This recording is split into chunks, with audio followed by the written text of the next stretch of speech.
주님은 나의 산성,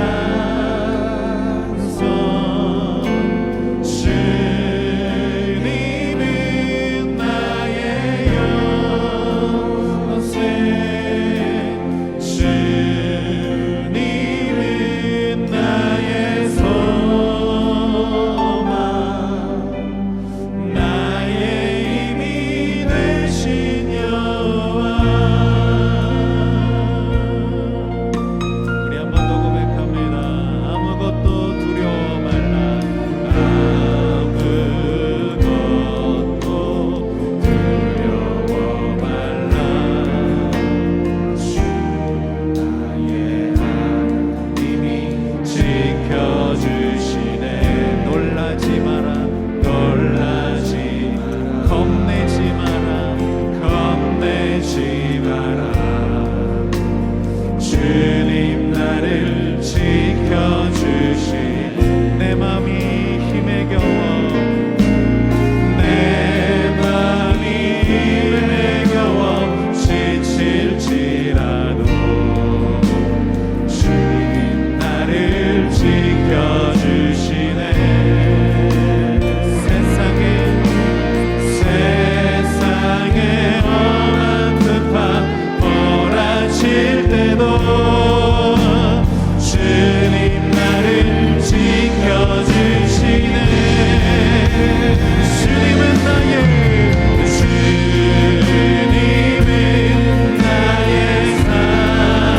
산성, 주님은 나의 요새, 주님은 나의 소망, 나의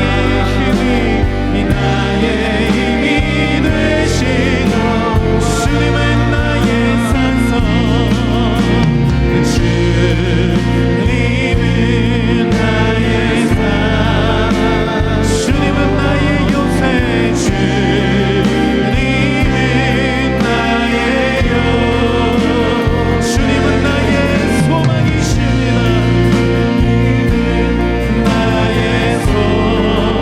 나의 나의 힘이 되신 여호와. 하나님, 오늘 우리가 이 시간에 하나님 앞에 나아갑니다. 주님, 나의 산성이 되어 주옵소서. 주님, 나의 요새가 되어 주옵소서. 주님, 나의 산 소망이 되어 주시옵소서. 나의 힘이 되어 주겠다 말씀하시는 그 주님의 은혜의 자리 가운데 나아가며 주님과 함께 믿음으로 승리하는 오늘 이 아침 이 예배가 되게 하여 주옵소서. 감사드리며 살아계신 예수님의 이름으로 기도드립니다. 아멘. 할렐루야. 우리 예배 가운데 함께 하시며 우리 예배를 받으시게 합당하신 우리 좋으신 그 주님께 우리 큰 영광의 박수 돌리며 함께 찬양하겠습니다. 할렐루야.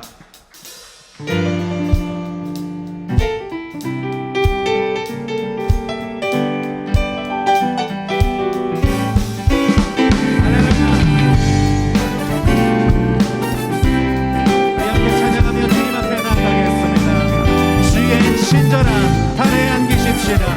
주의 친절한 발에 안기세 우리 맘이 평안하리니 항상 기쁘고 복이 되겠네. 영원하신 발에 안기세. 한 번 더 주의 친절한 발에 안기세 우리 맘이 항상 기쁘고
자유를 얻게 함은 보혈의 능력 주의 보혈 시험을 이기는 승리되니 참 놀라운 한 번 더 죄에서 자유를 얻게 함은 보혈의 능력 주의 보혈 시험을 이기는 승리되니 참 놀라운 우리 다 같이 믿음으로 고백합니다. 주의 보혈의 능력이구나 주의 피 믿음으로 주의 보혈 그 어린 양의 내 의기 중한 이 육체의 정욕을 내 육체의 정욕을 이기는 보혈의 능력 주의 보혈 정결한 마음을 얻게 참 놀라운 능력이십니다. 우리 다 같이 주님 앞에 주의 보혈 내 능력이 또다 주의 피 믿음으로 주의 보혈 그 어린 양의 내 의기 주간 피 주의 보혈 내 능력이 또다 주의 피 믿음으로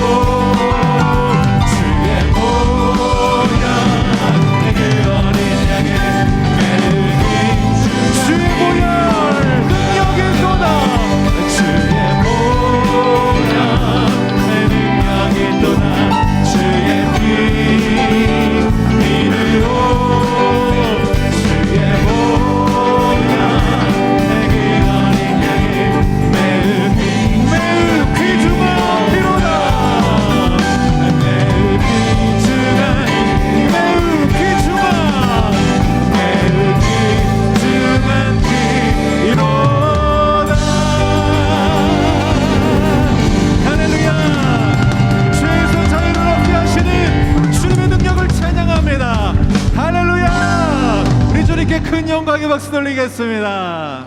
아멘. 우리 다시 한번 이 시간에 이 찬양을 부를 때 주님은 나의 산성이십니다. 주님은 나의 요새이십니다. 주님은 나의 소망이십니다. 이 믿음의 고백을 하나님 앞에 드리며 우리 주님을 바라보며 간절히 함께 찬양하겠습니다.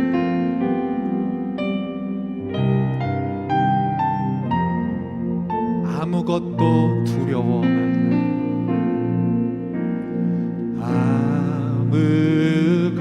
아무것도 두려워 말라 주 나의 하나님이 지켜주시네 놀라지 마라 놀라지 마라 겁내지 마라 주님 나를 지켜주시네 한 번 더 아무것도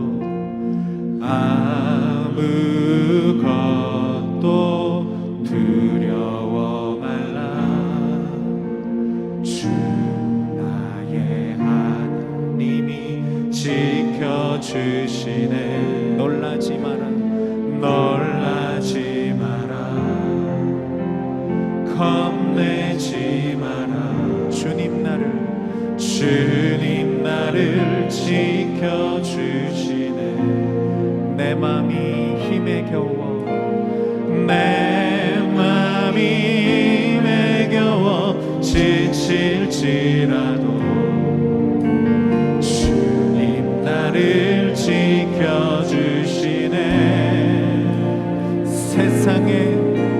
세상에 험한 풍파 몰아칠 때도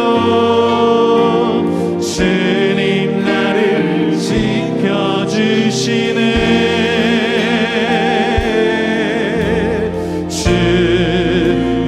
주님은 나의 산성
세상에 험한 습한 몰아칠 때도 주님 나를 지켜주시네.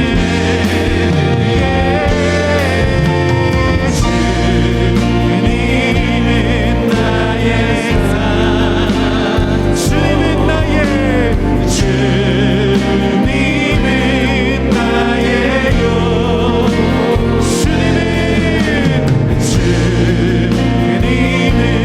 나의 손, 나의 힘이 되시고, 주님은 나의 산성, 주님은 나의 산, 주님은 나의 요새, 주님은 나의 영, 주님은 나의 소망이십니다.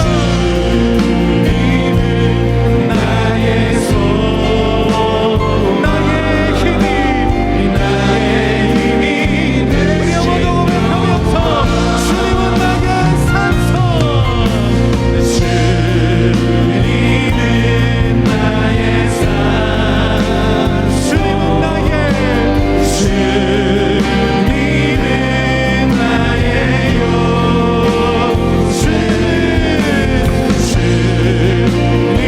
주님은 나의 손, 나의 힘이 한 번 더 고백하겠습니다. 주님은 나의 할렐루야,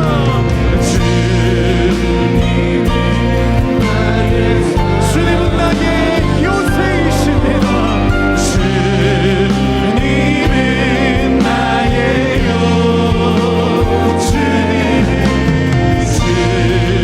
주님은 나의 손, 나의 힘이 되시는 성령이 오셨네. 성령이 오셨네. 성령이 오셨네. 내 주에 보내신 성령이 오셨네. 우리 인생 가운데 신이 찾아오셔서 그 나라 성령이 오셨네. 할렐루야. 성령이 오셨네. 성령이 오셨네. 내 주에 보내신 성령이 오셨네. 우리 인생 가운데 신이 찾아오셔서 그 나라 우리를 쓰시네. 할렐루야. 우리 인생 가운데 신이 찾아오셔서 그 나라 꿈꾸게 하십니다. 그 나라 꿈꾸게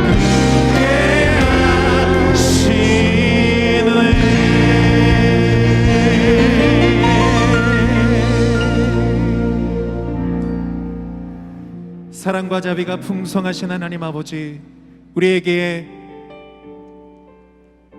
주님의 은혜를 부어주심에 감사합니다. 삶의 모든 순간마다 주님은 나의 전부이십니다라고 고백할 수 있는 믿음의 성도들 되게 하여 주옵소서. 장마와 더위가 이어지고 있는 무더운 여름 기간에도 모든 성도들을 강건하게 지켜주시고 삶 속에 넘치는 은혜가 풍성함으로 하나님을 영화롭게 사람을 존귀하게 하는 과연 그 교회의 성도로 온전히 세워 주옵소서. 청년 몽골 단기 선교와 교동 차세대 여름 성경학교 청소년 여름 수련회를 통하여 영혼 구원과 영적 성숙의 귀한 열매를 맺을 수 있도록 인도해 주시고 복음을 담대히 증거할 수 있는 믿음을 더하여 주옵소서. 중앙예담학교를 위해 기도합니다.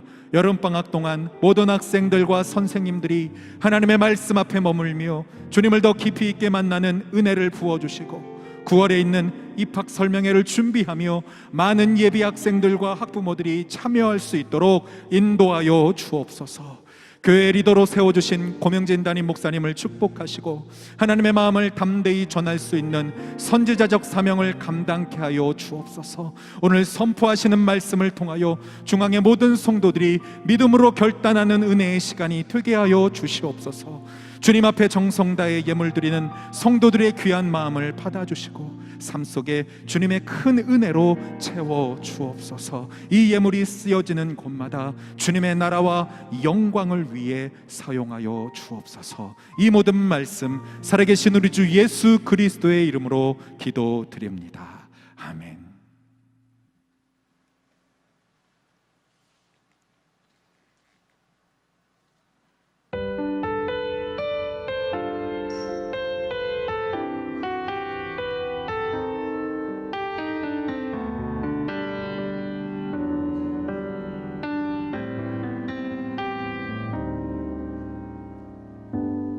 의지했던 모든 것 변해가고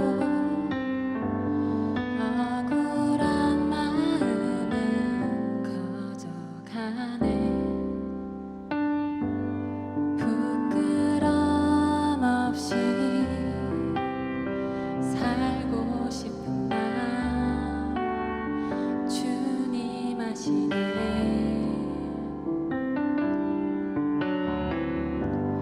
모든 일을 선으로 이겨내고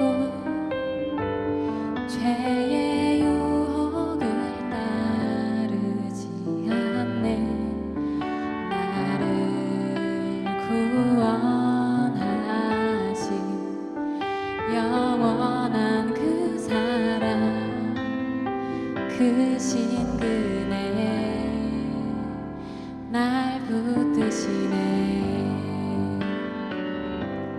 주어진 내 삶이 작게만 보여도 선하신 주 나를 이끄신 본의 중심을 보시는 주님만 다르네.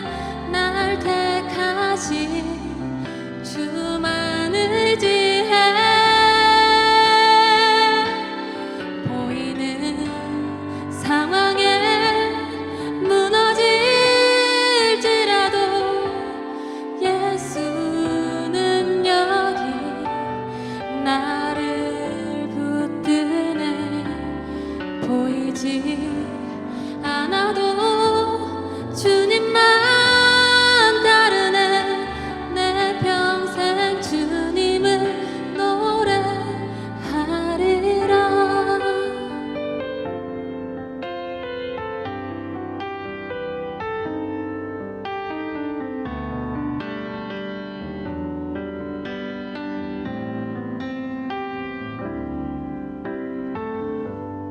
모든 일을 선으로 이겨내고 죄의 유혹을 따르지 않네. 나를 구원하신 영원한 그 사랑 그 신근에 날 붙드시네. 주어진 내 삶이 작게만 보여도 선하신 주 나를 이끄신 본의 중심을 보시는 주님만 다르네. 날 택하신 주만 의지해.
경기도의회가 지난 16일 성평등 기본조례 일부 개정안을 의결했습니다. 조례안에 성평등위원회를 설치하도록 하는 내용이 담겨 우려의 목소리가 커지고 있습니다. 보도에 박세현 기자입니다. 지난 16일 경기도의회는 본회의를 열어 경기도 성평등 기본조례 일부 개정 조례안을 통과시켰습니다. 경기도의회는 제337회 임시회 제2차 본회의에서 해당 조례안 가결을 놓고 투표한 결과 101명 중 찬성 90명, 기권 11명으로 가결됐다고 밝혔습니다. 개정안에서 논란이 되고 있는 부분은 성평등위원회의 설치, 발의된 개정안에는 제18조의 2를 신설해 공공기관 등에 성평등위원회를 설치 운영하도록 노력해야 한다고 명시했습니다. 교계에서는 우려의 목소리를 높이고 나섰습니다. 먼저 용어의 정의에 대한 우려. 개정안의 제2조 정의에 따르면 성평등이란 성별에 따른 차별, 편견, 비하 및 폭력 없이 인권을 동등하게 보장받고 모든 영역에 동등하게 참여하고 대우받는 것을 말한다고 돼 있습니다. 또 국회 개헌특위 자문보고서에 따르면 성평등은 양성평등과 달리 사회 역사적으로 형성된 것이라고 규정하고 있습니다. 이 정의에 따른다면 성평등위원회는 LGBT를 비롯한 성소수자의 권리 보호와 증진을 위한 기관이라고 전문가들은 주장합니다. 다음으로 성평등위원회 주체에 관한 정의. 개정안에 따르면 성평등위원회의 설치 주체를 공공기관의 장 및 사용자로 지칭하고 있습니다. 개정안에서는 사용자를 사업주 또는 사업 경영 담당자, 그 밖에 사업주를 위하여 근로자에 관한 사항에 대한 업무를 수행하는 자로 규정합니다. 전문가들은 이 정의에 따른다면 사용자가 일반 기업은 물론 종교단체까지 포함될 수 있다고 말합니다. 경기도 도내에 있는 공공기관뿐만 아니라 모든 사용자들이 성평등위원회를 만들어야 됩니다. 여기서 말하는 사용자라는 것은 근로자를 두고 있는 데를 말하기 때문에 신학교, 종교단체, 교회까지도 포함될 위험성이 있습니다. 전문가들은 또 성평등위원회 설치가 의무는 아니지만 개정안의 시작으로 향후 의무조항으로 발전해 나갈 가능성이 크다고 지적합니다. 또 위원회를 설치하지 않은 기관들이 불안감을 느끼도록 서서히 압박할 가능성도 제기합니다. 이걸 설치 안 함으로써 평가에 있어서 감점을 한다든지 이런 여러 가지 시행이 가능하기 때문에 많은 분들이 공고사항이라 할지라도 많이들 따르지 않습니까? 따르는 이유가 혹시라도 이제 불이익을 입을까봐 이제 그런 부분들이 있기 때문에 이제 이런 조례 하나가 만들어짐으로써 사실상 불이익들이 주어진다면 따를 수밖에 없는 이제 그런 우려점들이 있습니다. 적잖은 반대의 목소리에도 강행된 경기도의회 성평등 기본조례 일부 개정안. 용어의 정의와 향후 영향을 둘러싼 논란이 이어지고 있습니다. CTS 뉴스 박세현입니다. 주일 일부 예배에 나오신 중앙의 모든 성도님들을 주님의 이름으로 환영하고 또 축복합니다. 우리 좌우에 있는 분들 보시면서 한번 반갑게 인사하실까요? 주님 안에서 항상 행복하십시오. 함께 인사하시겠습니다. 항상 행복하세요. 네. 여러분 방금 보신 영상 꼭 기억해 주시기를 부탁드립니다. 지난 7월 16일이었습니다. 경기도 의회에서 성평등 기본조례 일부 개정안이 통과되었습니다. 이 개정안에 따르면 이제 경기도에 있는 모든 공공기관들은 그 안에 성평등위원회를 설치 운영해야만 한다고 명시되어 있습니다. 문제는 다른 것이 아니라 이 안에 기록되어져 있는 성평등이라고 하는 단어이죠. 우리가 알고 있는 하나님이 만드신 남자와 여자 양성평등을 이야기하는 것이 아니라 바로 성소수자들을 모두 포함하는 개념이다라고 하는 것입니다. 여러분들 오늘 주보 안에 보시는 삽지에 보시면 그 내용에 대한 자세한 안내를 오늘 여러분들에게 안내해 드렸습니다. 여러분들 한 권 꼭 읽어보시고 참조해 주시기를 바랍니다. 특별히 우리 경기도 기독교 청연합회를 포함한 많은 기관들이 이 일에 대하여 함께 마음을 모아 나쁜 성평등 조례 반대와 개정을 위한 건강한 경기도 만들기 도민연합을 출범하기로 하였습니다. 우리 바로 날짜가 내일입니다. 우리 첫 번째 출범식과 1차 집회가 바로 7월 29일 내일입니다. 오전 10시 우리 교회 수원중앙 침례교회에서 모이려고 합니다. 이 자리에 함께 계시는 분들도 꼭 참여해 주셨으면 좋겠습니다. 혹 다른 사정으로 참여하실 수 없는 분들이다 하실지라도 이 시간을 꼭 기억해 주시고 함께 기도해 주시기를 부탁드립니다. 2019년 중앙교회 여름사역이 계속해서 진행 중입니다. 어제까지 우리 광교 차세대 여름성경학교가 한 주간 월요일부터 금요일까지 또 토요일부터 주일까지 계속해서 진행되었습니다. 또 사랑부 연합수련회가 은혜 가운데 잘 마쳤습니다. 하나님께 모든 영광을 돌립니다. 현재 몽골에서 주일 사역을 섬기고 있는 팀이 있습니다. 바로 청년부 단기 선교팀인데요. 여러분들 계속해서 돌아올 때까지 기도해 주시기를 바랍니다. 오늘 주일 오부 예배에는 특별히 몽골 단기 선교를 이제 막 다녀오신 우리 작년 단기 선교팀의 선교 보고 예배가 오늘 오부 예배에 드려지게 됩니다. 함께 참여하셔서 몽골에서 받고 온 그 따끈따끈한 은혜들을 함께 나눌 수 있는 귀한 시간 되시기를 바랍니다. 이번 주 목요일 8월 1일입니다. 매월 1일에서부터 3일까지 새벽기도 11조 운동을 진행하고 있는데요. 특별히 교회 여러 가지 여름 사역들을 위해서 우리가 함께 기도하는 시간이 될 줄 믿습니다. 특별히 1일 월삭 새벽기도에는 주의 만찬과 함께 진행하겠습니다. 여러분 나머지 모든 교회 소식들은 주보를 참조해 주시고요. 이 시간에는 우리 일부 예배에 처음 오셨거나 오랜만에 나오신 분들 축하하는 시간을 갖겠습니다. 함께 손을 좀 들어주셔서 오늘 처음 오신 분들, 오랜만에 오신 분들 환영하도록 하겠습니다. 네, 고맙습니다. 우리 함께 축복하겠습니다. 우리 함께 서로 축복할까요? 주님의 사랑으로 축복합니다. 주님의 사랑으로 축복합니다.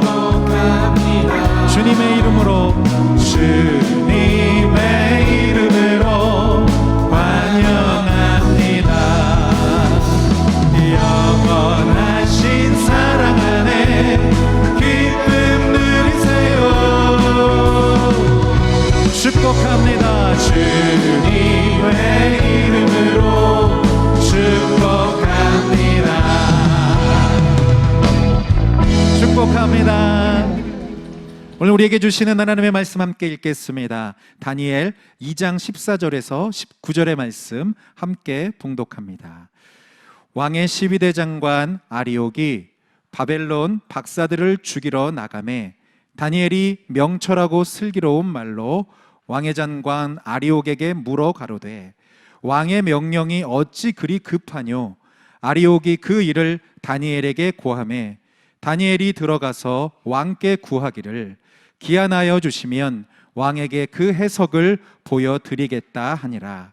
이에 다니엘이 자기 집으로 돌아가서 그 동무 하나냐와 미사엘과 아사랴에게 그 일을 고하고 하늘에 계신 하나님이 이 은밀한 일에 대하여 긍휼히 여기사 자기 다니엘과 동무들이 바벨론의 다른 박사와 함께 죽임을 당치 않게 하시기를 그들로 구하게 하니라.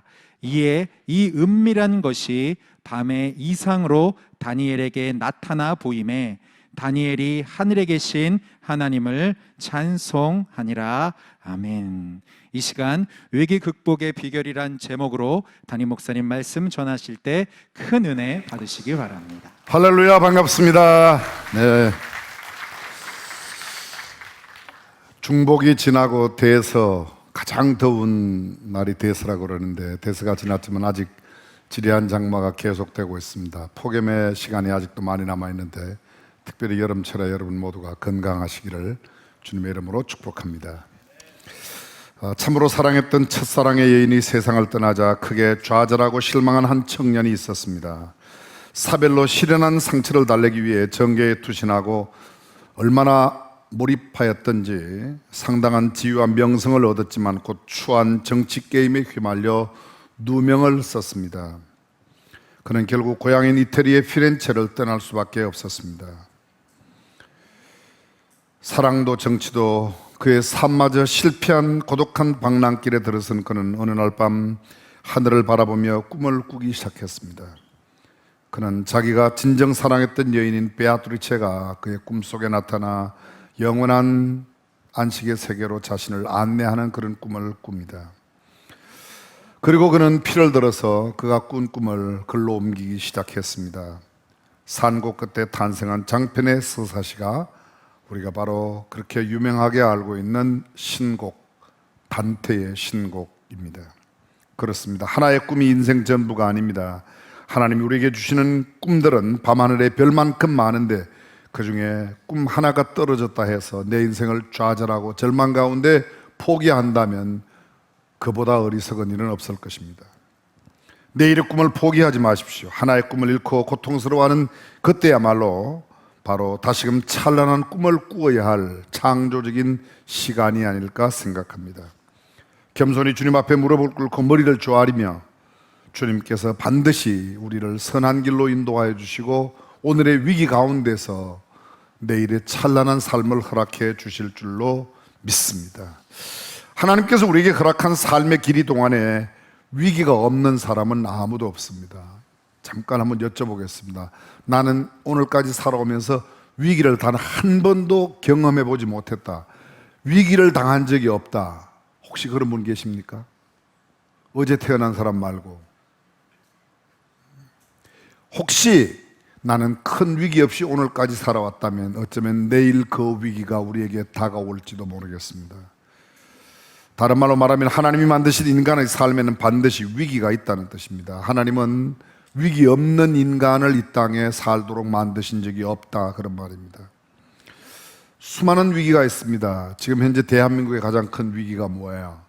경제 위기라고 말하고 정치 위기라고 말하고 한일 간의 위기, 남북 간의 위기, 수없는 위기가 있습니다. 정치 이념의 갈등이 얼마나 심한지 모릅니다. 건강의 위기를 맞고 있는 사람, 중년의 위기라는 말, 가정과 개인의 위기, 어떤 사람은 내가 움직이고 있는 비즈니스에 큰 위기를 맞고 있는 사람들도 있습니다. 대한민국에 또 하나의 위기가 있다면 아마 인구 절벽의 위기일 겁니다. 그것 이외에도 관계의 위기, 윤리, 도덕적인 위기, 한 걸음 더 나아가 영적인 위기, 하나님의 말씀이 큰 위기에 처해 있습니다. 다른 말로 말하면 인생은 위기입니다. 그래서 위기의 인생, 위험한 인생이라고 해도 틀린 말이 아닐 겁니다. 위기가 뭔지는 여러분들이 수없이 들었습니다. 위험 플러스 기회, risk and opportunity. 그렇습니다. 굉장히 내게 위험한 시간이지만 동시에 새로운 일을 꿈꿀 수 있는 기회이기도 하죠. 그런데 대부분의 사람들은 이런 위기를 만나면 위험에 대한 좌절과 절망은 크게 표출하는 반면 기회로 잘 선용하는 사람은 그렇게 많지 않다는 데 문제가 있습니다. 얼마나 많은 사람이 염려하고 좌절하고 절망하고 낭만 가운데 때로는 삶을 극단적으로 포기하는 사람들도 수없이 많이 있습니다. 지위와 명성에 상관없습니다. 인기 탤런트가, 한때는 풍미했던 정치가가 스스로 목숨을 끊습니다. 신학에서 이 위기는 하나님 앞에 나의 자리를 찾는 것이라고 표현합니다. 내 삶 속에 찾아오신 하나님 앞에서 나의 자리를 찾고 내 자리를 잡는 것, 그것이 위기입니다. 그리고 내 인생을 통하여 내게 역사하시는 하나님을 분명하게 남들에게 나타내는 기회, 시간, 그것이 바로 위기이죠. 이 위기의 시간, 그리고 위기의 자리는 철저하게 내 모든 것을 부셔뜨릴 수도 있고 위험한 그런 자리로 만들어버릴 수도 있지만 반면에 하나님으로 말미암아 새롭게 자리매김을 하고 새롭게 서서 시작할 수 있는 축복의 기회요, 하나님을 체험하고 하나님을 남들에게 나타낼 수 있는 결정적인 찬스이기도 합니다. 오늘 성경 본문 우리가 익히 잘 알고 있는 말씀입니다. 이해를 돕기 잠깐 설명하면 이 배경은 BC 604년에 기록된 이야기입니다. 유다의 마지막 왕 여호야킴이 왕위에 오른 지 3년 되었을 때 바벨론에 새로운 왕이 즉위합니다. 그 왕 이름이 느부갓네살입니다. 왕은 즉위하자마자 남방 유다 수도였던 예루살렘을 공격합니다. 여러분들이 이스라엘과 유다의 이야기를 잘 알고 있습니다. BC 931년에 남방 유다와 북방 이스라엘이 나누어지고 북방 이스라엘은 약 220년 만에 220년 만에 아수르의 침공을 받아서 BC 722년에 멸망됩니다. 그로부터 약 135년이 지난 뒤 BC 586년에 바벨론의 침공을 받고 유다가 포위를 당하면서 유다가 무너집니다. 그런데 이 유다가 무너졌던 586년보다 20년 전에 먼저 바벨론이 예루살렘을 완전히 포위하고 그곳에서 사람들을 포로로 잡아갑니다. 그러니까 BC 606년입니다. 다니엘서 1장은 BC 606년부터 605년까지의 2년 동안을 기록하고 있습니다. 그리고 오늘 다니엘서 2장은 604년 그때의 일을 이야기하고 있습니다. 바벨론 왕 느부갓네살이 유다를 공격하고 예루살렘에서 꽤나 똑똑한 사람들을 많이 포로로 붙잡아 갔습니다. 그리고 그들에게 흠없고 아름다우며 모든 재주를 통달하여 지식이 구비하고 학문에 익숙하여 왕궁에 왕을 모실 만한 사람을 뽑아서 일정 기간 왕이 먹는 진미와 왕이 마시는 포도주를 주어서 그들로 하여금 앞으로 왕을 모시도록 하게 되었습니다.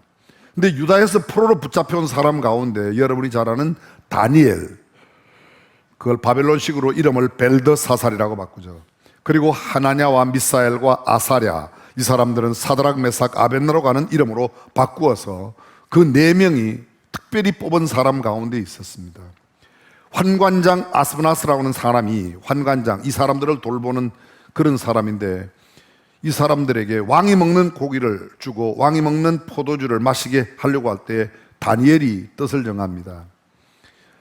다니엘서 1장 8절에 보면 다니엘이 뜻을 정하여 왕이 먹는 진미로 자신을 더럽히지 않게 하기 위하여. 왕이 먹는 음식을 먹는데 왜 더럽죠? 그때 왕이 먹는 음식은 모두가 다 우상에게 제물로 드렸던, 그래서 왕의 물건을 먹는다는 것은 우상에게 드렸던 제물을 먹는 겁니다. 잠깐 여기서 우리가 한 가지 짚고 넘어갈 게 있습니다. 여러분 가운데도 혹시 그러면 오늘날도 제사 음식을 먹어도 되는가 안 먹어야 되는가 물을지 모르겠습니다. 먹어도 되고 안 먹어도 괜찮습니다. 바울은 이렇게 말합니다. 내가 고기를 먹을 수 있다. 당시 고린도의 저자글에 나오는 모든 고기는 아크로폴리스에서 제우스 신에게 드려졌던 제물의 고기만 시장에 나오게 되어 있습니다. 고기를 먹는다는 것은 제우스 신에게, 이방 신에게 제사 드렸던 것을 먹는 거예요. 바울은 이렇게 말합니다. 내가 고기를 먹을 수 있지만 만약 내가 고기 먹는 것 때문에 다른 사람이 실족하거나 시험에 빠진다면 나는 평생 고기를 안 먹겠다. 먹을 수 있어요. 근데 안 먹는 건 왜 안 먹는가? 다른 사람이 시험에 빠질까 봐 안 먹는다. 그렇게 이야기를 하는 겁니다. 다니엘은 여기서 먹지 않겠다고 그렇게 이야기합니다. 그리고 하나냐와 미사엘과 아사랴도 그렇게 했습니다. 그런데 환관장 이야기합니다. 너희가 만약 고기를 먹지 않아서 고기를 먹은 사람보다 얼굴이 초췌하다면 왕에게 내 모가지가 남아나겠냐. 그러니 너도 고기를 먹어라. 그때 창조적인 제안, creative suggestion을 하게 되죠. 환관장님이시여, 우리가 만약 고기를 안 먹고 채식만 먹어 열흘 뒤에 고기를 먹은 사람보다 우리의 얼굴이 초췌하면 우리도 그때 고기 먹겠습니다. 그러나 만약 우리의 얼굴이 그들보다 더 기름지고 윤택하면 우리로 하여금 그냥 채식을 먹게 해두십시오. 열흘 동안 지났습니다. 그들 모두가 환관장 앞에 섰는데 참 놀라운 사실은 성경은 이렇게 말합니다. 다니엘이 훨씬 더 아름답고 더욱 윤택하게 보였다고 말합니다. 일정 기간이 지나갔습니다. 그리고 드디어 그들 모두가 다 느부갓네살 왕 앞에 서게 되었습니다. 그들 모두를 시험하였는데 놀라운 결과가 나왔습니다. 그들은 다른 어떤 사람들보다 지혜와 총명이 온 나라 술객과 박수보다 10배나 나았다고 이야기하고 있습니다. 다니엘과 하나냐, 미사엘, 아사랴 이 세 사람은 특별한 재능을 가지고 있었고 뛰어났다는 겁니다. 세월은 드디어 2년이 지나갔습니다. 느부갓네살 왕 제2년 지났을 때에 느부갓네살이 꿈을 꿉니다. 근데 이 꿈을 꾸고 꿈을 잃어버려서 이 꿈 때문에 너무 번민하고 고민하여 잠을 자지 못하는 겁니다. 소위 불면증에 빠졌습니다. 왕은 박사와 술객과 술사, 점장이 갈대아의 모든 학자들을 불러서 이야기합니다. 내 꿈을 알아맞추고 그 꿈을 해석해라. 만약 그 꿈을 알아맞추지 못하고 해석하지 못한다면 너희의 목을 다, 너희의 머리를 쪼갤 것이며 너희가 살던 집을 걸음토로 만들겠다. 그렇게 이야기합니다. 만약 너희 가운데 어떤 사람이 이 꿈을 이야기하고 꿈을 풀면 그는 내가 존귀하게 하여 선물과 상과 영광을 내게서 얻게 될 것이다. 그랬더니 그 박사와 술객들이 이야기합니다. 왕이시여 그 꿈을 이루소서. 그러면 우리가 해석하겠나이다. 그때 왕은 이런 제 거절합니다. 너희가 천연하려고 그러는구나. 다시 말하면 너희가 미루어 시간을 벌려고 그러지 택도 없는 소리 하지 마라. 내 꿈과 그 꿈의 해석을 가져오라고 이야기했습니다. 술객들은 또 이야기합니다. 세상에는 그 일을 보일 자가 아무도 없습니다. 전대의 어떤 왕들도 그렇게 꿈과 꿈 해석을 동시에 가져오라고 한 왕이 없었습니다. 선대왕이 그렇지 않는데 꿈을 이야기하지 않고 어떻게 우리가 꿈을 알겠습니까? 만약에 이것을 안다면 그 사람은 몸 안에 거하는 사람이 아닌, 몸 안에 거하는 신이 아닌 다른 신의 역사에 의해서만 이 꿈을 해석할 수 있다고 이야기를 하는 겁니다. 왕이여 그것은 희한한 일이라 육체와 함께 거하지 아니하는 신들 외에는 왕 앞에 그것을 보일 자가 없나이다. 왕은 진노했습니다. 통분히 여겼습니다. 그래서 왕의 장관 아리오에게 모든 이 바벨론의 박사와 술객들을 다 죽이라고 명합니다. 왕의 진노와 분통함 가운데 그들이 아리옥이 막 그들을 잡으려고 나오는데 다니엘을 만났습니다. 다니엘이 그 아리옥 장관에게 이야기합니다. 왕의 마음이 왜 이렇게 급하냐? 도대체 무슨 일이냐? 그랬더니 앞뒤 전후의 이야기를 다 다니엘에게 해 주었습니다. 오늘 본문의 내용이 바로 그 내용입니다. 시위대 장관 아리옥이 바벨론 박사들을 죽이려 나가매 다니엘이 명철하고 슬기로운 말로 질문하여 왕이 왜 그리 급하십니까? 기한을 주시면 왕에게 그 해석을 드리겠습니다. 왕 앞에 나가 왕이시여 저한테 기회를 주시면, 시간을 주시면 제가 알게 하겠습니다. 그래? 시간을 주었습니다. 그리고 나왔습니다. 다니엘은 나와 자기의 집으로 돌아가 그의 친구 하나냐와 미사엘과 아사랴에게 이야기를 합니다. 너희는 하나님 앞에 기도를 해라. 요새 말로 바꾸면 중보기도 요청을 했습니다. 우리를 위해서 기도하라고. 기도의 내용은 이것입니다. 하늘에 계신 하나님이 이 은밀한 일에 대하여 긍휼히 여기사 다니엘의 그 바벨론의 박사들과 함께 우리를 죽지 않게 해 주십시오. 기도를 했습니다. 드디어 이 은밀한 것이 밤중에 다니엘에게 이상에 나타났습니다. 하늘에 계신 하나님이 그에게 보여주자 바로 하나님 앞에 찬송을 드렸다 하는 내용이 오늘 본문에입니다. 근데 이 본문 뒤에 보면 계속해서 이런 이야기가 나타납니다. 다니엘이 그 꿈을 알고 왕에게 갑니다. 오직 은밀한 것을 나타내실 자는 하늘에 계신 하나님이십니다. 그분이 왕께 미래를 보여주신 것입니다. 왕께서 보신 것은 큰 상을 하나 보셨는데, 신상을 보셨는데 머리는 금으로 되어 있고 가슴과 팔은 은으로 되어 있고 그리고 넓적다리는 노소로 되어 있고 종아리는 철로 되어 있고 발은 철과 흙으로 된 그런 상을 하나 보셨습니다. 그런데 누가 아무도 던지지 아니한 뜨인 돌이 하나 와서 발과 이 흙과 철로 되어 있는 발을 치니까 그 신상이 완전히 무너지고 뜨인 돌이 온 나라를 다스리는 것을 왕께서 보셨습니다. 왕이 깜짝 놀랐습니다. 그래 그게 무슨 뜻이냐? 왕이시여 앞으로 이 나라가 될 일입니다. 하나님께서 온 나라를 다스린다는 그런 뜻입니다. 이 해석 끝에 이 느부갓네살 왕이 다니엘에게 취하는 태도가 2장 46절에 이렇게 나오고 있습니다. 왕이 다니엘에게 절하고 예물과 향품을 주고 너희 하나님은 참으로 모든 신의 신이시요 모든 왕의 주제시요 내 하나님은 은밀한 것을 나타내시는 이시라. 왕이 다니엘을 높여 박사들의 어른을 삼고 그들의 친구 사드락 메삭 아벳느고로 하여금 다른 도를 다스리게 했습니다. 여러분은 이미 잘 알고 있습니다. 다니엘이 만난 위기를. 자, 성경은 이렇게 말합니다. 다니엘은 어린 소년 시절에 전쟁을 치루었습니다. 어린 소년 시절에 포로로 붙들려 왔습니다. 왕실에서 왕이 주는 음식으로 배불리 먹고 잘 살 수 있는 그런 시기였지만 그것은 곧 그에게 위기로 다가왔습니다. 꿈을 해석하지 못하면, 꿈을 알아내지 못하면 자기도 죽을 수밖에 없는 그런 처절한 절체절명의 위기를 맞고 있는 겁니다. 그뿐이 아닙니다. 다니엘의 세 친구 사드락과 메삭과 아벳느고는 왕이 세운 금신상에게 절하지 아니하므로 7배나 뜨거운 풀무불 가운데 던지우는 위기가 다니엘서 3장에 나타납니다. 다니엘서 4장에 보게 되면 왕이 또 다른 꿈을 꿉니다. 큰 나무의 꿈을 꿉니다.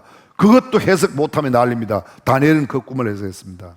당시에 바벨론은 전 세계에 127도를 다스렸습니다. 도마다 요새 말로 도지사가 있죠. 그 도지사 위에 3명의 총리가 있었는데 3명의 총리 가운데 가장 으뜸 총리가 다니엘이었습니다. 여러분, 다니엘이 그때 몇 살이었을까요? 소년 시절에 포로로 붙잡혀 갔어요. 2년 동안 그 일 되고 2년 뒤에 그가 15살에 붙들려 갔다면 17살에 그 도의 모든 나라를 다스리는 가장 큰 내각 책임자의 나라의 수상이 된 겁니다. 여러분만 안 놀라지 많은 사람은 다 놀랍니다. 생각해 보세요, 여러분. 그래서 그 다른 모든 도백들과 방백들이, 쉽게 요사이 말로만 장관들이 다니엘의 흠잡을 것은 하나밖에 없다.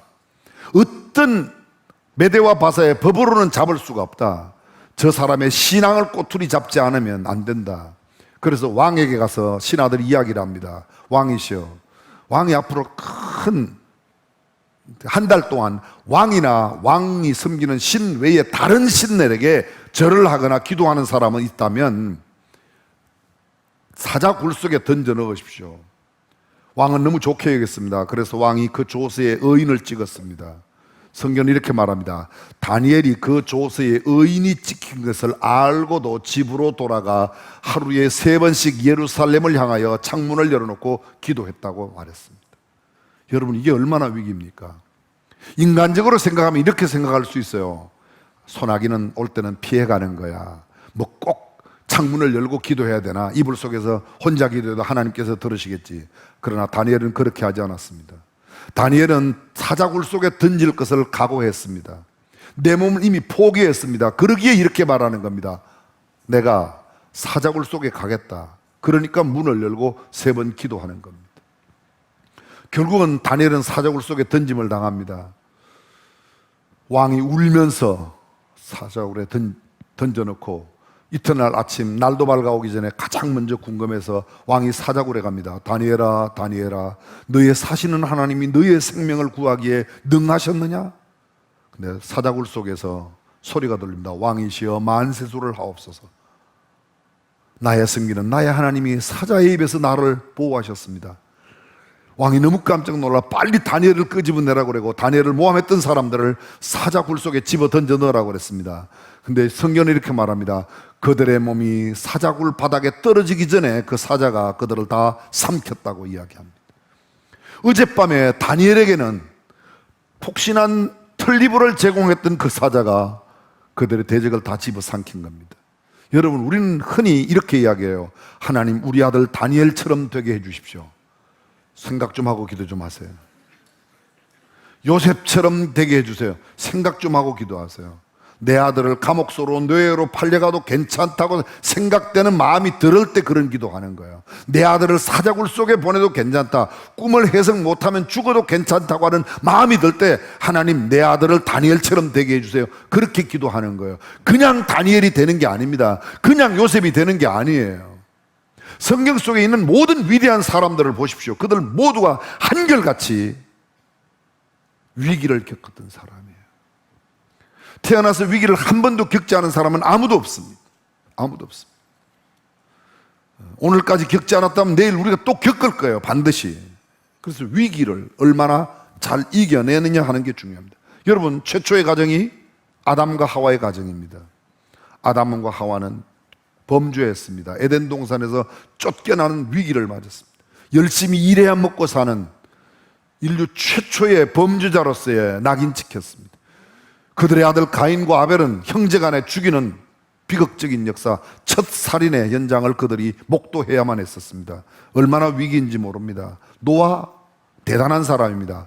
그러나 여러분 생각해 보십시오. 노아가 얼마나 위기에 있었는가. 온 세상에 죄악이 관영할 때 노아의 가족만 선하게 살았어요. 하나님과 동행한다는 게 얼마나 어렵겠습니까? 방주를 만들어 그곳에 모든 정결한 짐승들과 악한 짐승들을 피하게 하는 일이 결코 쉬운 일이 아니었습니다.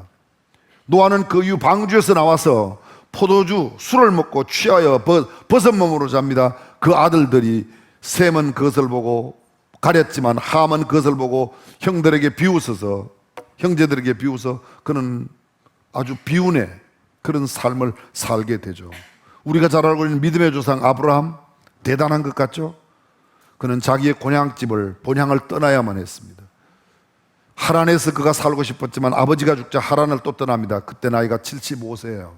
75세 노인이 자기의 고향을 떠나온 지가 이미 오래되었고 하란이라고 생각했는데 그것도 또 떠납니다. 마침내 가나안 땅에 갔습니다. 젖과 꿀이 흐르는 땅이라고 생각했던 가나안에 흉년이 들고 기근이 들어서 애굽 땅으로 도망갑니다. 애굽 땅으로 도망갈 때 자기의 아내가 75세면 사라가 65세인데요.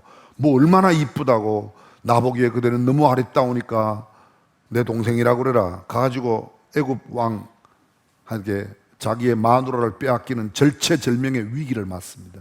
그게 어디 한두 번입니까?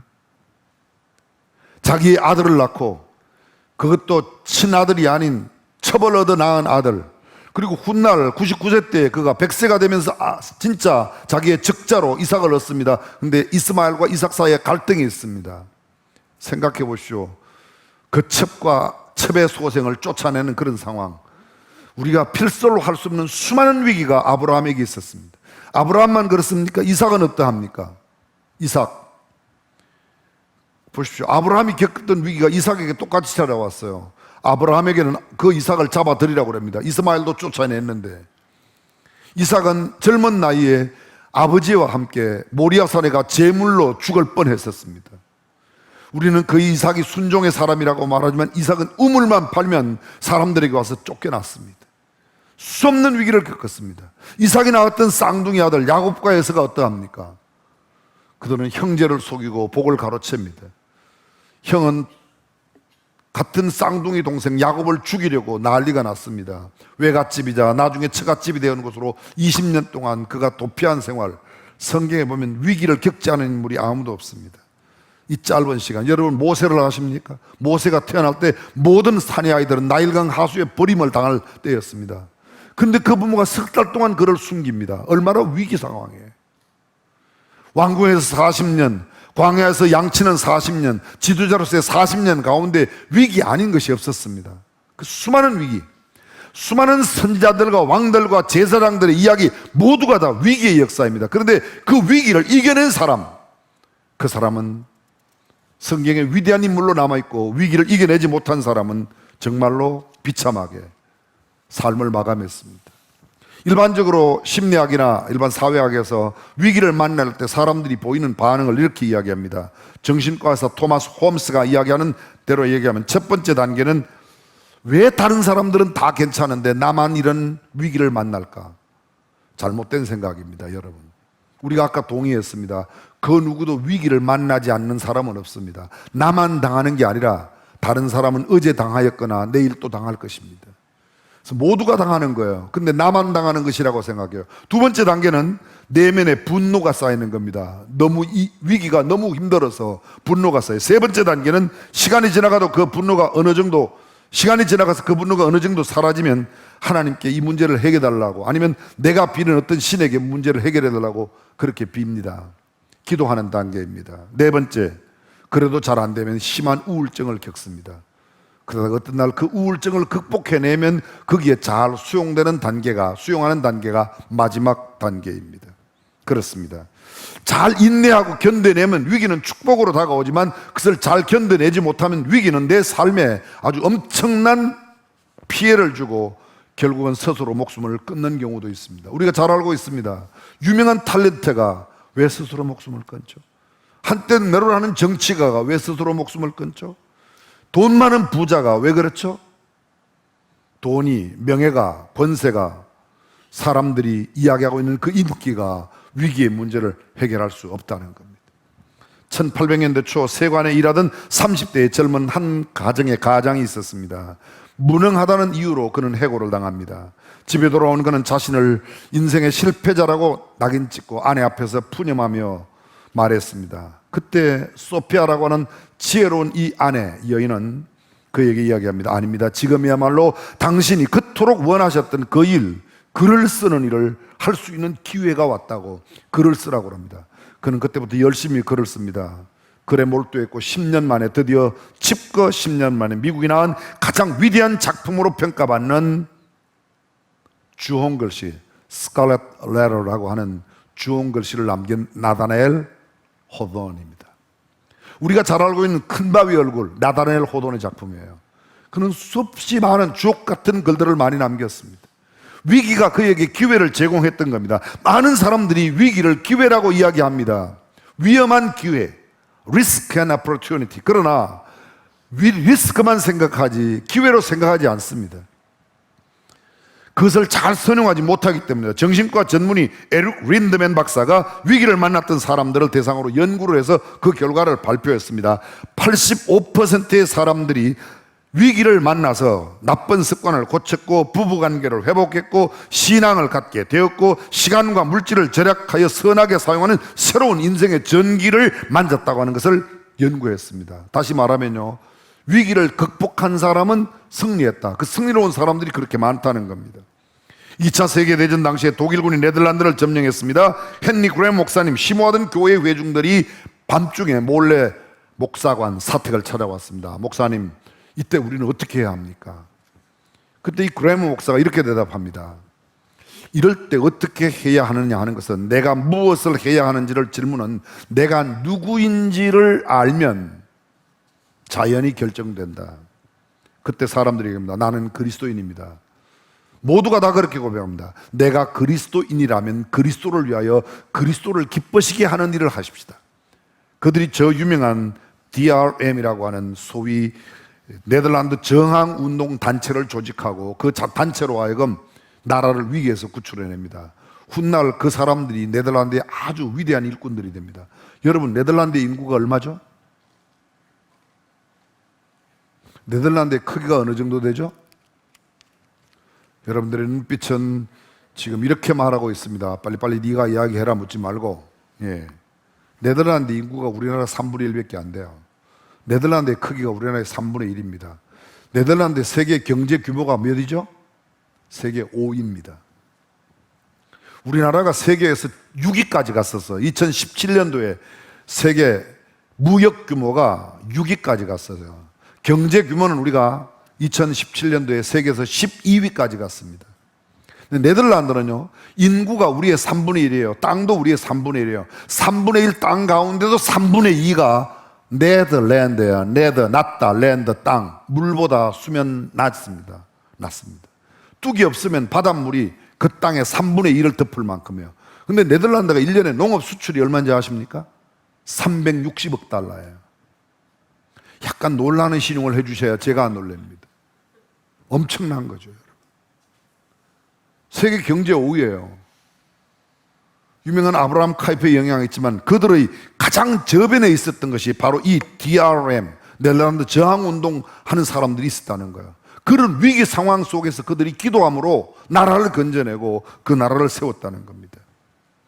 그렇습니다. 위기에 우리가 어떻게 대처하느냐는 우리의 미래를 결정합니다. 술 주정뱅이에게 두 아들이 있었습니다. 한 아들은 커서 술 주정뱅이가 되고 다른 한 아들은 목사가 되었습니다. 술 주정뱅이가 된 아들에게 물어봤습니다. 너네 아버지가 술 주정뱅이, 너도 그렇게 술 주정뱅이, 왜 어쩌다가 네가 그렇게 됐냐 물었습니다. 그랬더니 그가 대답했습니다. 그럴 수밖에 없지 않습니까? 목사가 된 아들에게 물어봤습니다. 당신은 어떻게 술주정뱅이 아들인데 술주정뱅이가 되지 않고 목사가 되냐 그랬더니 그도 대답했습니다. 그럴 수밖에 없지 않습니까? 대답은 똑같았습니다. 동일한 상황 속에 대답은 똑같은데 전혀 다른 결과. 한 사람은, 한 아들은 술주정뱅이고 한 아들은 목사가, 성직자가 되었습니다. 무엇이요?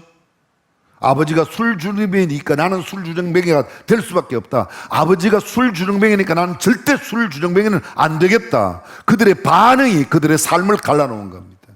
위기는 누구에게나 오게 돼 있습니다. 위기 없는 사람은 없습니다. 근데 그 위기를 우리가 어떻게 대하느냐가 우리의 삶을 결정하는 겁니다. 세계 2차 대전 중에 프랑스군이 독일군 나치에게 완전히 패전해서 그들이 드디어 쫓겨나고 도망가는 신세가 되었습니다. 히틀러는 마지막 명령을 또 내립니다. 도망가는 29만 명의 영국군을 한 명도 남기지 말고 모조리 다 멸절시키라고 이야기합니다. 이 이야기를 들었던 영국의 왕 조지 5세가 큰일 났습니다. 온 나라에 기도를 선포했습니다. National Prayer Day, 소위 기도의 날을 선포하고 왕 자신이 무릎을 꿇고 하나님 앞에 온 백성들이 기도했습니다. 참 신기한 역사가 일어났습니다. 바로 그날, 기도의 날을 선포한 그날 독일군이 있던 도브 해협 북쪽 지역에는, 동쪽 북쪽 지역에는, 소위 독일 지역에는요, 얼마나 폭풍과 바람이 힘차게 몰아쳤는지 비행기가 한 대도 못 뜨고 탱크가 한 대도 움직이질 못했습니다. 근데 도브 해협을 건너기 위해서 지금 도브 해협 앞에 와 있는 영국군 앞에는 얼마나 바다가 잔잔한지 마치 명경지수처럼 얼굴이 비칠 만큼 잔잔한 바다 가운데 29만 명이 단 한 명도 낙오 없이 건넜다는 전쟁 실화가 있습니다. 무엇이? 기도가. 오늘 성경 본문에 다니엘은 이렇게 말하고 있습니다. 그가 위기 앞에서 꿈을 알아내지 못하고 해석하지 못하면 자기의 생명이 쪼개어지고 머리가 쪼개어지고 자기의 집이 거름터미가 될 그런 위기입니다. 그런데 왕에게 가서 왕이여 내게 시간을 주십시오. 이게 정말 그냥 시간을 연장하기 위한 수단일까요? 저는 이렇게 생각해요. 다니엘에게는 이런 마음이 있었어요. 왕이 시간만 주시면 내가 믿는 하나님께 구하여 하나님이 내게 응답을 주신다. 다니엘 이름의 뜻이 뭐죠? 엘 하나님이에요. 다니 하나님이 심판하신다. 하나님이 판결하신다. 하나님이 재판하신다는 게 다니엘이에요. 사무엘 하나님이 응답하셨다. 한나의 기도에 사무엘을 주셨잖아요. 그래서 사무엘 엘 하나님이 사무 응답하셨다. 그렇습니다. 놀라운 응답입니다. 그리고 그가 요청한 게 뭡니까? 그의 친구에게 하나냐 미사엘 아사랴에게 나를 위해서 기도해라. 너와 나는 다니엘 이 바벨론의 술객들과 함께 죽지 않도록 하나님께서 긍휼을 사시는 하나님 하늘에 계신 하나님 앞에 기도해라. 그 하나님이 우리를 건져내신다. 믿음이 있습니다. 그리고 하나님 앞에 기도했습니다. 사랑하는 중앙교회 성도 여러분, 위기 앞에 기도하는 일 이외에는 다른 일이 없는 줄로 믿습니다. 시카고에 사는 토마스 헤가이라는 사람이 있습니다. 회사를 자문해주는 전문 컨설턴트였습니다. 회사가 어려움을 당하면 충고를 해주고 제안을 하고 문제 해결을. 근데 어느 날 식품 자영업자 연합회 회장인 딕 해리슨이 도움을 요청해 왔습니다. 토마스 헤가이가 그 회사에 갔더니 중역실에 이사들이 다 모였습니다. 재정상의 문제로 파산에 직면한 그 이사들의 마지막 중역회의, 이사회의인데 그곳에 들어가면서 헤가이는 이런 말을 합니다. 여러분은 파산한 것이 아닙니다. 잠시 돈이 없는 것뿐입니다. 이 둘 사이에는 엄청난 큰 차이가 있습니다. 저는 여러분과 같은 상황이 있을 때마다 항상 기도했습니다. 가끔은 머리를 숙이는 것만으로 부족해서 실제로 무릎을 꿇고 기도할 때라고 느껴질 때가 있습니다. 지금이 그런 때라고 생각합니다. 저와 함께 무릎을 꿇고 기도하지 않으시겠습니까? 그는 의자를 발로 뒤로 물리고 그 자리에 또 무릎을 꿇고 기도합니다. 갑자기 중력실안은 조용해졌습니다. 잠시 후 한 이사가 의자를 뒤로 물리고 한 무릎을 꿇었습니다. 그러자 헤가이는 또 이야기합니다. 한 무릎으로는 절반밖에 하나님 앞에 요청하는 게 아닙니다. 두 무릎을 꿇읍시다. 모두가 다 함께 기도했습니다. 그들의 기도는 이랬습니다. 하나님, 이들이 현재 직면한 위기 너머에 있는 비전을 보게 하옵소서. 이들이 자신들과 자신의 책임에 대해 생각하는 것보다 주님께서 더 많이 신경 쓰고 계시다는 것을 깨닫게 하옵소서.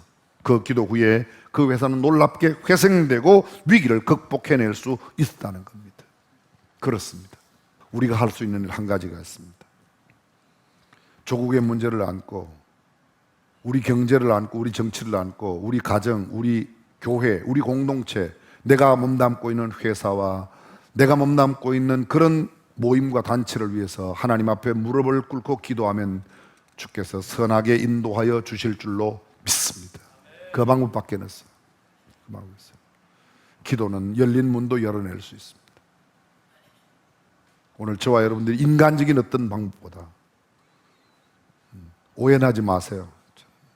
정치적으로 저는 그렇게 여당 야당에 휩쓸리지 않습니다. 저와 여러분들 모두가 정말 주님의 도우심을 구하고 주님의 능력을 힘입어 승리하는 하루하루 또 우리의 일생, 우리 조국이 되기를 주님의 이름으로 축원합니다. 기도하겠습니다.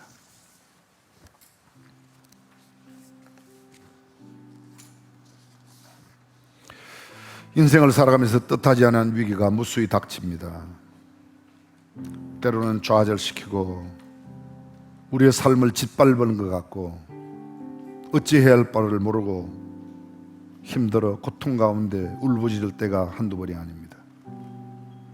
그러나 그때에도 우리가 할 수 있는 일 한 가지가 있습니다. 주님을 구하면 주께서 우리에게 명쾌한 해답을 주실 겁니다.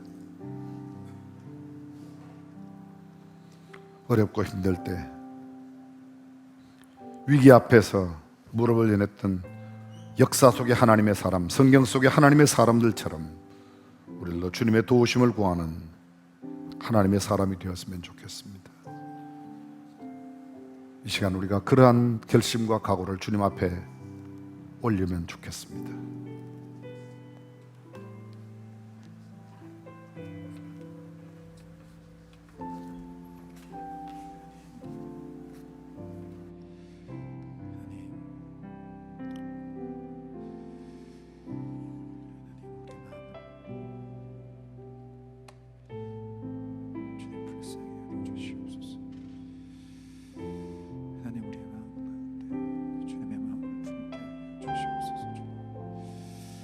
신실하신 하나님 아버지 마음을 우리 가운데 다시 한번 부어주옵소서.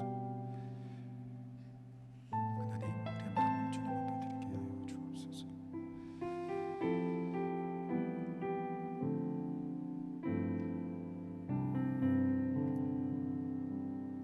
오늘 목사님 말씀을 들으며 우리가 이 시간에 같이 한번 기도하기를 원합니다. 우리 인생 살아가는 동안 우리는 누구나 인생의 위기를 만나게 되어 있습니다. 그 우리 앞에 찾아오는 인생의 어려움의 순간과 위기의 순간에 우리는 어떠한 선택을 하고 있습니까? 나만 왜 이런 어려움을 당하는 건가?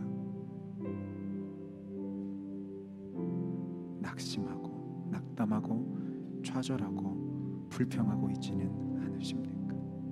오늘 이 시간 우리의 마음을 주님께 올려드리며 하나님 내 마음을 주님께 드리기 원합니다. 주님 그냥 그 자리에 머물러 있지 않기를 원합니다. 내 모든 것을 무너뜨릴 수 있는 시간일 수도 있지만 하나님을 다시 만날 수 있는 기회임을 기억하면서 하나님 이 위기의 순간에 하나님 내가 온전한 선택을 할 수 있도록 인도해 주옵소서. 우리 간절한 마음으로 우리의 삶을 주님 앞에 드리며 같이 한번 기도하며 나아가시겠습니다. 함께 기도합니다. 놀라우신 아버지 하나님, 다시 한번 우리의 삶을 주님 앞에 드립니다. 하나님 우리의 삶의 인생의 위기의 순간들이 찾아올 때에 하나님 우리는 어떠한 삶의 고백을 드리고 있습니다. 주님, 주님을 바라볼 수 있는 믿음을 허락하여 주시옵소서. 누구에게나 인생의 위기가 찾아오지만 그 우리 앞에 찾아오는 그 인생의 위기의 순간 가운데 왜 나에게만 이런 어려움이 찾아오냐고, 왜 나에게만 이런 고통의 순간들이 찾아오냐고 하나님 불평하고 불만을 말하며 하나님 그렇게 아버지 하나님 주저앉는 삶을 살지는 않았는지 하나님 우리를 돌아보기를 원합니다. 주님 아버지 하나님 위기를 어떻게 대처하는가를 통하여 하나님 우리의 위기가 달려있다라고 말하고 있습니다. 주님 아버지 하나님 우리가 다시 한번 우리의 눈을 들어 아버지 하나님 우리에게 가장 좋은 것을 주시기 원하시는 아버지 하나님 그 주님의 마음을 바라보면서 아버지 하나님 믿음으로 승리하며 살아갈 수 있도록 역사하여 주시옵소서. 아버지 하나님 나의 마음 가운데 하나님 좌절하거나 아버지 하나님 내 마음 가운데 주저하는 마음이 있지 아니하게 하여 주시고 오직 주님이 주시는 소망을 가지고 주님 한 분만을 의지하며 주님을 붙잡고 살아갈 수 있는 믿음을 더하여 주시옵소서. 아버지 하나님 그것은 나의 힘으로 하는 것이 아닙니다. 주님이 주시는 믿음을 가지고 아버지 하나님 이 세상을 승리하며 살아갈 수 있어야 할 줄로 믿사오니 주님 다시 한번 우리 가운데 하나님 주시는 믿음을 더하여 주시옵시고 아버지 하나님 다시 한번 나의 마음 가운데 주님을 바라볼 수 있는 마음을 허락하여 주시옵소서. 주님 내 마음 가운데 다시 한번 주님의 은혜를 구하기 원합니다. 주님 다시 한번 하나님 내 마음 가운데 하나님의 은혜를 부어 주시옵소서. 우리 함께 찬양합니다. 나의 피난처 예수 의지해요. 나의 피난처 예수 의지해요. 나의 가는 길에 거센 바람 몰아쳐와도 나의 피난처 예수. 한 번 더 고백하실까요? 나의 피난처 예수. 나의 피난처 예수 의지해요. 나의 피난처 예수 의지해요. 나의 가는 길에 거센 바람 몰아쳐와도 나의 피난처 예수. 한 번 더 우리 믿음으로 고백하십니다. 나의 피난처 예수, 나의 피난처 예수 의지해요. 나의 피난처 예수, 나의 피난처 예수 의지해요. 나의 가는 길에 거센 바람 몰아쳐와도 나의 피난처 예수. 아바 아버지 나를 사랑하시니, 아바 아버지 나를 사랑하시니 나의 모든 것 주께 드려요. 아바 아버지, 아바 아버지 내가 여기 있으니 주님 영광. 아바 아버지 나를 사랑하시니, 아바 아버지 나를 사랑하시니 나의 모든 것 주께 드려요. 아바 아버지 내가 여기 있으니 주님 영광 위하여. 우리 한 번 더 믿음으로 고백하며 나의 피난처 예수 의지해. 나의 피난처 예수, 나의 피난처 예수 의지해요. 나의 가는 길에 거센 바람 몰아쳐와도 나의 피난처 예수. 나는 영원히 주님을 사랑합니다. 나는 영원히 주님 사랑해요. 나는 영원히 주님 사랑해요. 세상 어떤 것도 나의 사랑 끊을 수 없네.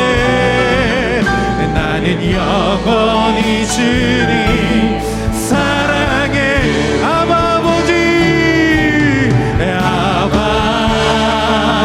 아버지 나를 사랑하시니 나의 모든 것 주께 드려요. 아바 아버지 내가 여기 있으니 주님 영광. 한 번 더 고백하며 아바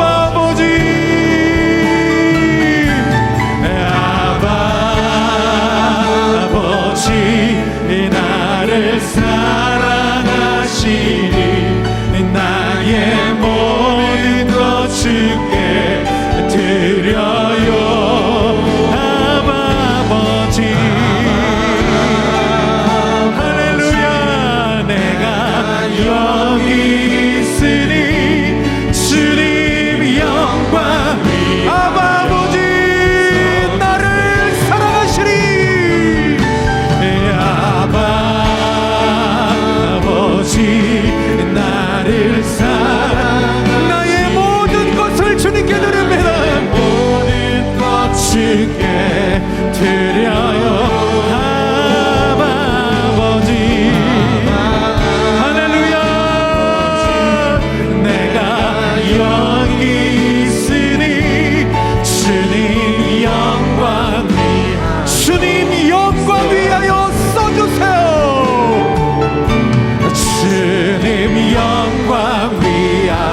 시간에 한 번 더 같이 기도하겠습니다.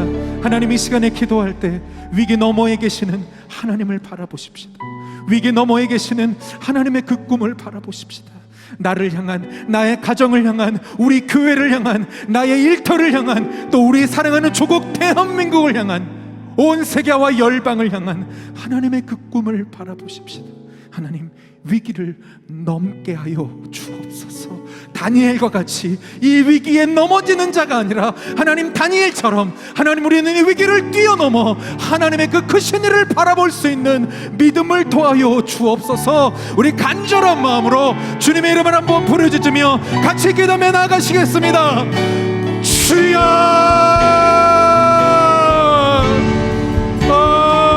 놀라우신 아버지 하나님, 주님의 그 크신 은혜를 허락하여 주시옵소서. 아버지 하나님, 나의 삶 가운데, 하나님 나의 가정에, 하나님 나의 일터에, 하나님 나의 학교에, 하나님 우리의 교회를 주님께서 지키시고 보호하여 주시옵소서. 하나님, 우리를 무너뜨리려 하고 우리를 쓰러뜨리려고 하는 그 모든 아버지 하나님 어려움들로부터 하나님, 우리가 믿음으로 승리하게 하여 주옵소서. 주님, 우리가 기도함으로 하나님 주님의 뜻을 이룰 수 있도록 인도하여 주옵소서. 사랑하는 주님, 우리 조국 대한민국을 주님께 올려드립니다. 하나님, 모든 주변의 열방들로부터 아버지 하나님, 우리의 내면으로 일어나는 모든 아버지 하나님 위기의 순간들로부터 아버지 하나님, 우리가 아버지 하나님 승리할 수 있도록 인도하여 주시고, 하나님 주님의 품에 서서 주님의 나라를 바라보며 주님의 뜻을 구할 수 있는 아버지 하나님, 우리의 교회가 될 수 있도록, 하나님 우리 나라가 될 수 있도록 주님께서 붙잡아 주시고 주님께서 은혜 내려 주시옵소서. 아버지 하나님, 온 세계와 열방을 통치하시는 주님, 지금도 하나님의 이 놀라우신 꿈을 이루실 줄을 믿습니다. 주님은 반드시 기도하는 자들을 통하여 하나님의 뜻을 이루실 줄 믿습니다. 하나님, 위기 너머에 계시는 하나님을 바라보게 하여 주시고 위기의 순간 그 너머에 살아계시는 주님의 뜻을 구할 수 있도록 하나님, 우리에게 믿음을 더하여 주시옵소서. 하나님, 그렇습니다. 하나님, 우리가 당해 있는 어떤 위기의 순간에서도 하나님, 그 위기를 바라보지 않게 하여 주옵소서. 우리에게는 오히려 그 위기 너머에 살아서 역사하시는 주님을 바라볼 수 있는 마음을 허락하여 주옵소서. 아버지 하나님, 하나님 앞에 다시 한번 이 위기를 어떻게 극복하느냐에 바로 우리의 미래가 달려있다라고 말씀하셨는데, 하나님, 사랑하는 나의 삶을 위하여, 나의 가정을 위하여, 우리 교회를 위하여, 나의 일터를 위하여, 나의 학교를 위하여, 사랑하는 우리 조국 대한민국을 위하여, 온 세계 열방을 위하여 기도하는 자, 하나님의 마음을 가지고 충보하는 자로 살아가게 인도하여 주시옵소서.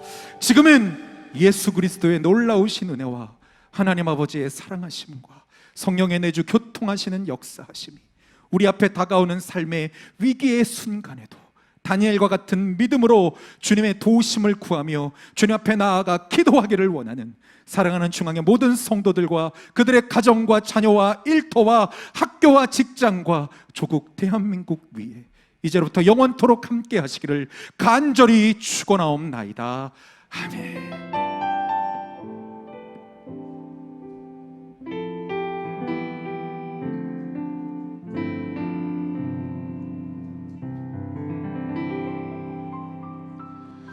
예배를